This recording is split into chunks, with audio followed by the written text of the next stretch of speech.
So here's the tide chart we're looking at for this weekend. Let's take a look right here.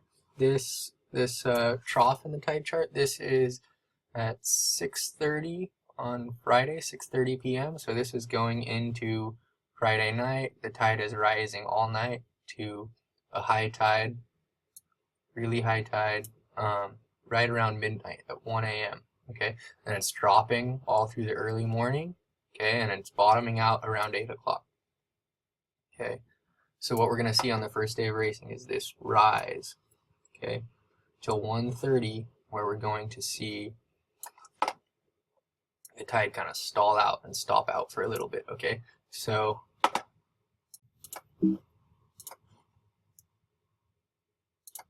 this part of the graph here, where it's changing the most in between the low tide and the high tide, that's when we're going to see the flood, right? We're going to see the tide rising, and that's going to cause a bunch of water to flood into the bay, right? That's when we're going to be in the flood mode, okay? Where we got the water flowing right into the bay.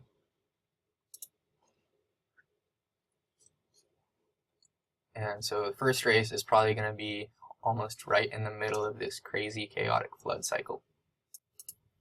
But as we get up to this part of the graph, things are going to start to change, right? As we get closer to 1:30 or at 1:30, 2 o'clock, probably until 2:30, around 3, we're going to be in the transition phase, okay? So here's what it's going to look like up until like around 1 o'clock, things are going to start slowing down, or probably around 1:30, things are going to start slowing down. This current's going to start slowing down. This whirlpool's going to kind of start slowing down.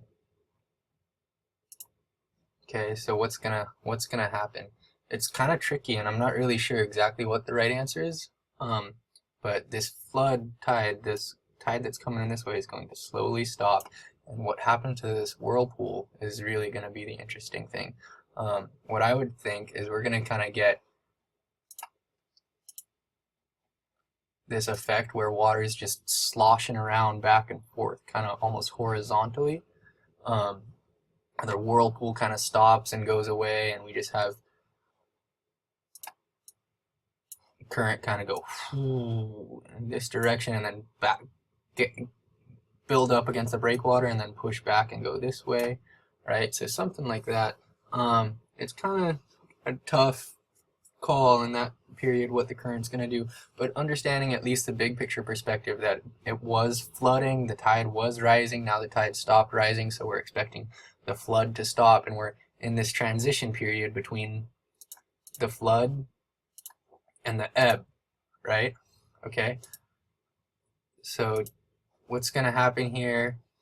How are we going to go from the current all flowing in and the circulating in this direction to suddenly now the current's going out and now it's circulating in this direction? So this whirlpool is kind of just going to stop. Okay, the flood whirlpool is going to go away, and all the water in this area is kind of going to settle, but it'll still be sloshing around and moving a little bit, but it'll be settled compared to how much it was circulating when we were in the full flood. Okay, so obviously in the full flood you want to win the pin and bang the left and ride the breakwater current to the top mark. Okay, but as the day goes on, as the flood tide starts to die away, that's going to be less of a factor, and you're going to see other things start to pay off. So for both days racing, we're going to start out in the flood. Okay, we're going to go through that transition period where all these arrows kind of get smaller, the current dies down, the whirlpool dies down, we end up with water just sloshing back and forth, okay, and just kind of moving however it naturally wants to move, and that's going to be a little harder to predict. That's going to be a little bit more chaotic. Okay, so we're going from all this current coming in at the max to all the current flowing out at the max. So I'd almost think we would see pulses of walls of water moving back and forth in that period, because this square here is so small and so much water has got to move through in such a short period of time. It'll back up in this neck right here and then get released and come out in one pulse, and those will be almost not noticeable, right? When the tide's slack, the current will actually kind of stop and go away. Okay, so we're going to see it gonna probably be doing this when we get out, okay? Start to die, it'll start to disappear. The current's gonna slow down a little bit. So these shorter arrows represent a lower speed, right? And all of my drawings, the length of the arrow represents the speed of the wind or the current I'm describing. Into this kind of scenario where you get tiny currents that are still kind of circulating and doing the toilet bowl thing, but they're a little more chaotic now because they don't have the uniform flood going through the channel. That's kind of dying away and mellowing out. So you have the kind of so you have the difference in water levels from the ocean and inside the bay because it takes so long for all of this water to flood in, and that's going to be what keeps the current flooding for that extra half an hour or hour after the tide hits its maximum height, right? So when that period starts, things are going to be weird, okay? And we're going to have to really keep a sharp eye on the current and figure out what's going to happen, because eventually, pretty soon, when it starts to drop out here, we're going to see current start to reverse, probably first right here, and then more so inside the bay as we go along, okay? And then it'll start sucking back in this direction. So it'll start turning around, okay? It's going to suck out probably at the mouth first is where you're going to see the current switch to the ebb, which means current's going out. Okay, you're going to have current going out here, and then we're going to start to see this whirlpool kind of turn around, okay? And when this whirlpool turns around, that's going to be interesting if it's in the middle of a race.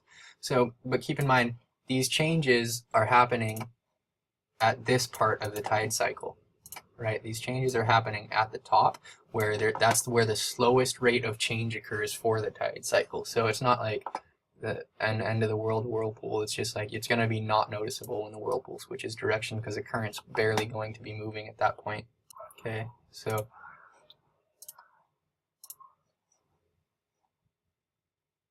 and then eventually we're going to get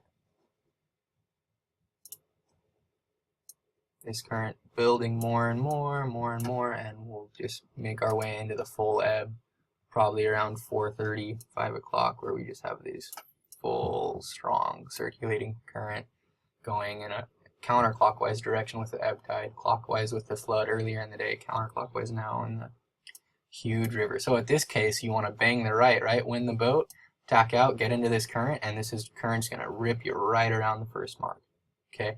And then you probably want to jibe and go this way to the downwind mark so that you're getting out of this current.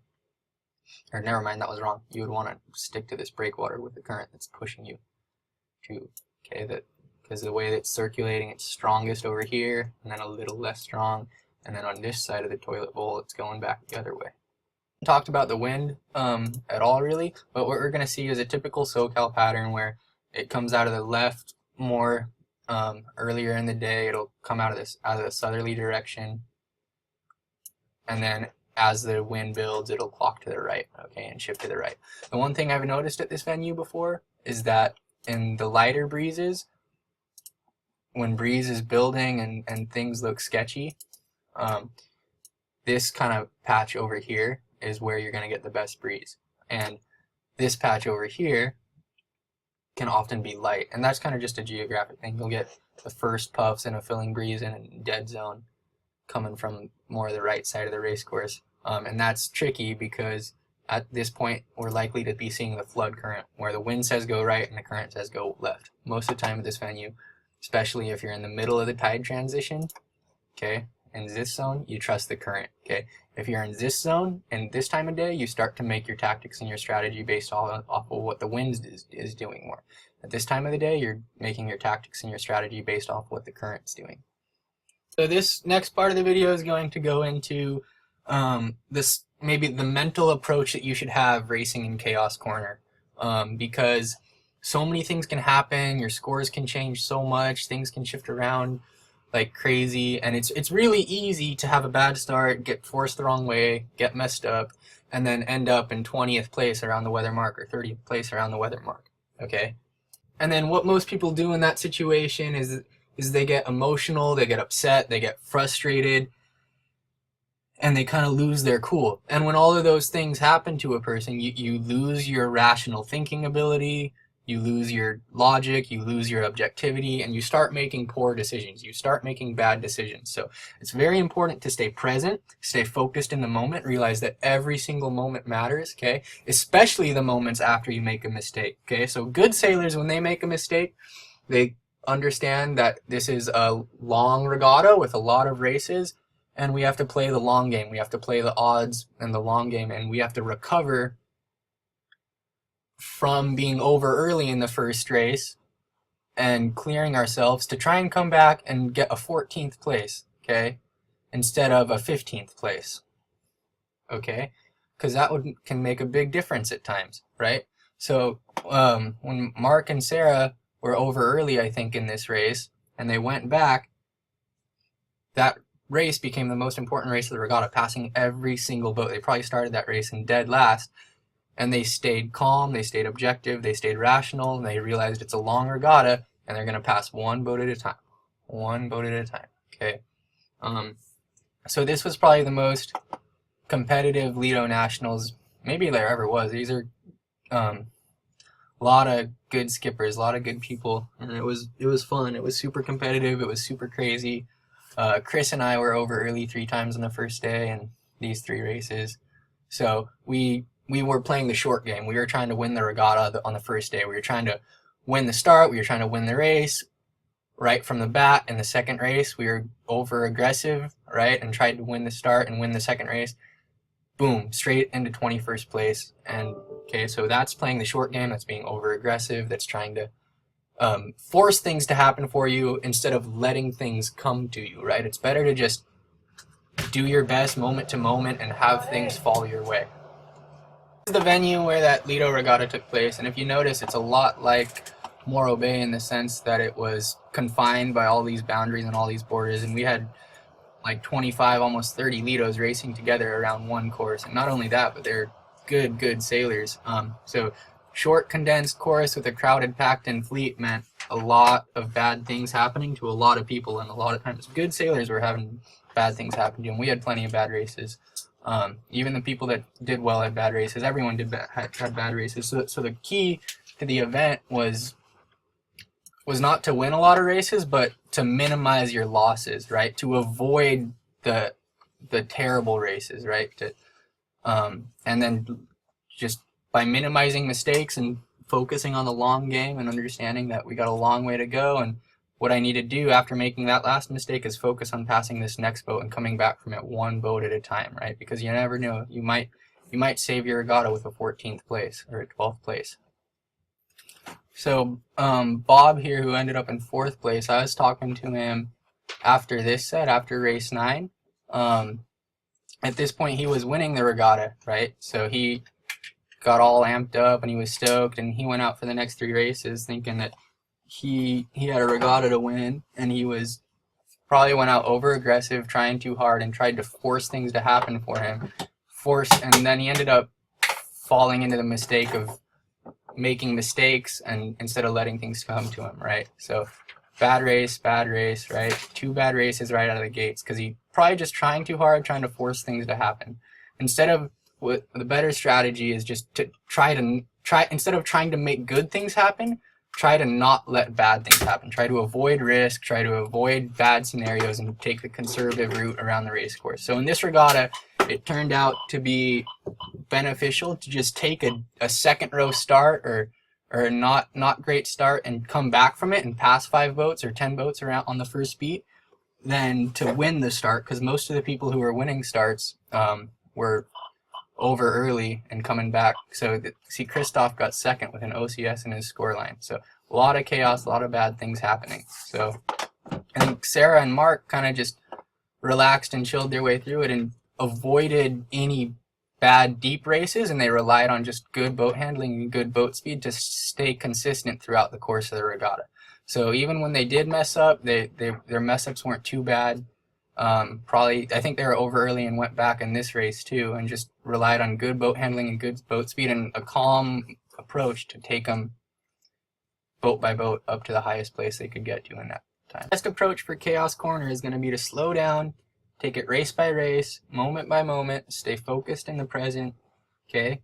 Let the other people make mistakes around you, Okay, you don't need to win races, you need keepers. You need scores that you don't drag you down, let other people fall around you,